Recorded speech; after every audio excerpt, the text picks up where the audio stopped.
Hi hello ಎಲ್ರಿಗೂ ನಮಸ್ಕಾರ. Welcome back my YouTube channel. ಇವತ್ತು ನಾನು ನಮ್ಮ ಟೀಮ್ ಅಮೌಂಟನ್ನ ಹಾಕಿ ನಮ್ಮ ಚಿಕ್ಕಮಂಗ್ಳೂರಲ್ಲೇ ಇರುವಂತಹ ಆಶಾದೀಪ ಆಶ್ರಮಕ್ಕೆ ಡೈಲಿ ಯೂಸಿಗೆ ಬೇಕಾಗಿರುವಂತಹ ಕೆಲವು ಥಿಂಗ್ಸ್ಗಳನ್ನು ತಗೊಂಡು ಸ್ಕೂಟಿಲಿ ಹೋಗ್ತಾ ಇದ್ವಿ. ಮಧ್ಯದಲ್ಲಿ ಗಾಡಿ ಟೈರ್ ಪಂಚರ್ ಆಗೋಗ್ಬಿಡ್ತು.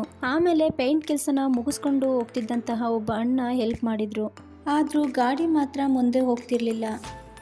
ಆಮೇಲೆ ಒಂದು ಅಪ್ಪೆ ಗಾಡಿನ ತರಿಸಿ ಇಬ್ರು ಅಣ್ಣಂದ್ರು ಸೇರಿ ಸ್ಕೂಟಿನ ಅಪ್ಪೆ ಗಾಡಿ ಒಳಗಡೆ ಇಡೋದಕ್ಕೆ ಹೆಲ್ಪ್ ಮಾಡಿದ್ರು. ಹೆಲ್ಪ್ ಮಾಡಿದ ಅಣ್ಣಂಗೆ ಥ್ಯಾಂಕ್ಸ್ ಹೇಳೋಣ ಅಂತ ಈ ಕಡೆ ತಿರುಗೋ ಅಷ್ಟರಲ್ಲಿ ಅಣ್ಣ ಎಲ್ಲೂ ಕಾಣಿಸ್ಲಿಲ್ಲ. ಏನೇ ಹೇಳಿ ಫ್ರೆಂಡ್ಸ್, ಹಿಂದೆ ಮುಂದೆ ನೋಡಿದೆ ಅವರು ತುಂಬ ಸಹಾಯ ಮಾಡಿದ್ರು. ಅಣ್ಣ, ನೀವೇನಾದರೂ ಈ ವಿಡಿಯೋನ ಮುಂದೊಂದು ದಿನ ನೋಡಿದ್ರೆ ತುಂಬ ಥ್ಯಾಂಕ್ಸ್ ಹೆಲ್ಪ್ ಮಾಡಿದ್ದಕ್ಕೆ. ಆಮೇಲೆ ಸ್ಕೂಟಿನ ಗ್ಯಾರೇಜ್ ಹತ್ರ ತೊಗೊಂಡು ಬಂದು ಅದಕ್ಕೆ ಪಂಚರ್ ಹಾಕ್ಸಿ ಮನೆಗೆ ತೊಗೊಂಡು ಹೋದ್ವಿ.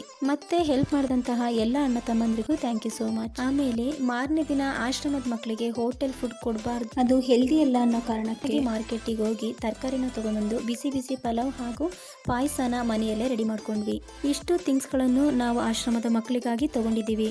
Good night liquid, Pond's powder, Meera shampoo, ಮೈ ತಿಕ್ಕೋ ಜುಂಗು ಹಾಗೂ ವಿಸ್ಪರ್ ಪೇಸ್ಟ್, ಬಾಚಣಿಗೆ, ರಿಬ್ಬನ್ನು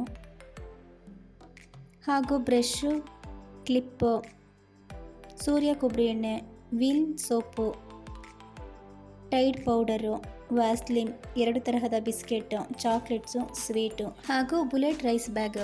ಈ ವಿಡಿಯೋನ ಯಾಕೆ ಮಾಡಿಕೊಂಡೆ ಅಂತಂದರೆ ನೆಕ್ಸ್ಟು ಹೆಲ್ಪ್ ಮಾಡೋರಿಗೂ ಯೂಸ್ ಆಗಲಿ ಅನ್ನೋ ಕಾರಣಕ್ಕೆ. ಹಾಗೆ ತೊಗೊಂಡಿರುವಂತಹ ಎಲ್ಲ ಐಟಮ್ಸು ಮಾಡ್ಕೊಂಡಿದ್ದಂತಹ ಬಿಸಿ ಬಿಸಿ ಅಡುಗೆನ ತಗೊಂಡು ಆಶಾದೀಪ ಆಶ್ರಮಕ್ಕೆ ನಾನು ನನ್ನ ಟೀಮ್ ಸಮೇತ ಬಂದ್ವಿ. ನಾವು ತಂದಿರುವಂತಹ ಈ ಎಲ್ಲ ಥಿಂಗ್ಸ್ಗಳು ಈ ಮಕ್ಕಳುಗಳಿಗೆ ದಿನನಿತ್ಯವೂ ಬೇಕೇ ಬೇಕು. ಆಮೇಲೆ ನಾವು ತಂದಿರುವಂತಹ ಎಲ್ಲ ಐಟಮ್ಸ್ಗಳನ್ನು ಸ್ಟೋರ್ ರೂಮ್ಗೆ ಶಿಫ್ಟ್ ಮಾಡಿದ್ವಿ. ನಾನು ಈ ಆಶ್ರಮಕ್ಕೆ ಇದಕ್ಕೆ 2ನೇ ಸಲ ಬರ್ತಾ ಇರೋದು. ಈ ಆಶ್ರಮದಲ್ಲಿ 15ಕ್ಕೂ ಹೆಚ್ಚಿನ ಮಕ್ಕಳು ಮೆಂಟಲಿ ಚಾಲೆಂಜ್ಡ್ ಗರ್ಲ್ಸ್ ಇದ್ದಾರೆ. ಈ ಮಕ್ಕಳ ಜೊತೆ ನಮ್ಮ ಆಫೀಸರು ಸ್ವಲ್ಪ ಹೊತ್ತು ಬಾಲಾಟ ಆಟ ಆಡಿದ್ರು. ಮಕ್ಕಳಿಗಂತೂ ತುಂಬಾನೇ ಖುಷಿ ಆಗ್ತಿತ್ತು. ನಾನು ಈ ವಿಡಿಯೋನ ಬಿಲ್ಡಪ್ ತಗೊಳ್ಳೋಕ್ಕೋಸ್ಕರ ಮಾಡಿಲ್ಲ. ಮತ್ತೆ ಯಾಕೆ ಮಾಡಿದ್ದೀನಿ ಅಂತ ಅಂದ್ರೆ, ನಾನು ಬೇರೆಯವರು ಹೆಲ್ಪ್ ಮಾಡಿರೋ ವಿಡಿಯೋನ ನೋಡಿನೇ ಇನ್ಸ್ಪೈರ್ ಆಗಿ ಈ ರೀತಿ ಸಹಾಯನ ನಾನು ನನ್ನ ಟೀಮ್ ಮಾಡ್ತಿರೋದು. ಊಟದ ಸಮಯ ಆಗಿದ್ರಿಂದ ಮಕ್ಕಳೆಲ್ಲರೂ ಊಟ ಮಾಡೋದಕ್ಕೆ ಬಂದರು. ಹಾಗೆ ಹೆಲ್ಪ್ ಮಾಡಿದ ನಮಗೆ ತುಂಬಾನೇ ಒಳ್ಳೇದಾಗಲಿ ಅಂತ ಮಕ್ಕಳೆಲ್ಲರೂ ಸೇರಿ ಪ್ರೇಯರ್ ಮಾಡಿದರು. ಈ ಮಕ್ಕಳನ್ನು ನೋಡ್ಕೊಳ್ಳೋದಕ್ಕೆ ತುಂಬಾನೇ ಪೇಷನ್ಸ್ ಇರಬೇಕು. ಯಾಕಂದರೆ ಒಂದೊಂದು ಮಕ್ಕಳು ಡಿಫ್ರೆಂಟ್ ಆಗಿ ಇದ್ದಾರೆ.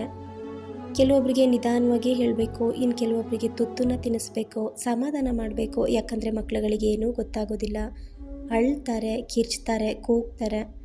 ಆದರೂ ಈ ಮಕ್ಕಳನ್ನು ನೋಡ್ಕೊಳ್ಳುವಂತಹ ಈ ತಾಯಿಗೆ ತುಂಬಾ ಪೇಷನ್ಸ್ ಇದೆ ಬಿಡಿ. ಈ ಎಲ್ಲ ಮಕ್ಕಳುಗಳನ್ನು ಸಮಾನವಾಗಿ ತುಂಬಾ ಪೇಷನ್ಸಿಂದ ನೋಡ್ಕೊತಾ ಇದ್ದಾರೆ.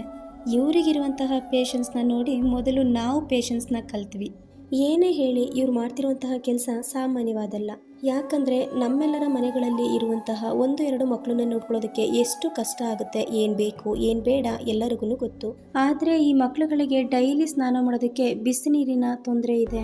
ಸೋಲಾರ್ ಹಾಕ್ಸೋಕ್ಕೆ ಹಣದ ಸಮಸ್ಯೆ ಇರೋದ್ರಿಂದ ಯಾರಾದರೂ ದಾನಿಗಳು ದೊಡ್ಡ ಮನಸ್ಸು ಮಾಡಿ ಈ ಸೋಲಾರ್ ಹಾಕ್ಸೋದಕ್ಕೆ ಸ್ಪಾನ್ಸರ್ ಮಾಡಿದರೆ ಈ ಮಕ್ಕಳೆಲ್ಲ ನೆಮ್ಮದಿಯಿಂದ ಬಿಸಿ ನೀರು ಸ್ನಾನ ಮಾಡ್ತಾರೆ.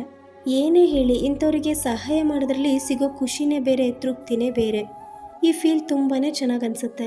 ಆ ಫೀಲ್ ನಿಮಗೂ ಬೇಕಾ? ಹಾಗಿದ್ರೆ ದಯವಿಟ್ಟು ಆದಷ್ಟು ಬೇಗನೆ ಇಂಥ ಮಕ್ಕಳುಗಳಿಗೆ ಸಹಾಯ ಮಾಡೋದಕ್ಕೆ ಮುಂದೆ ಬನ್ನಿ.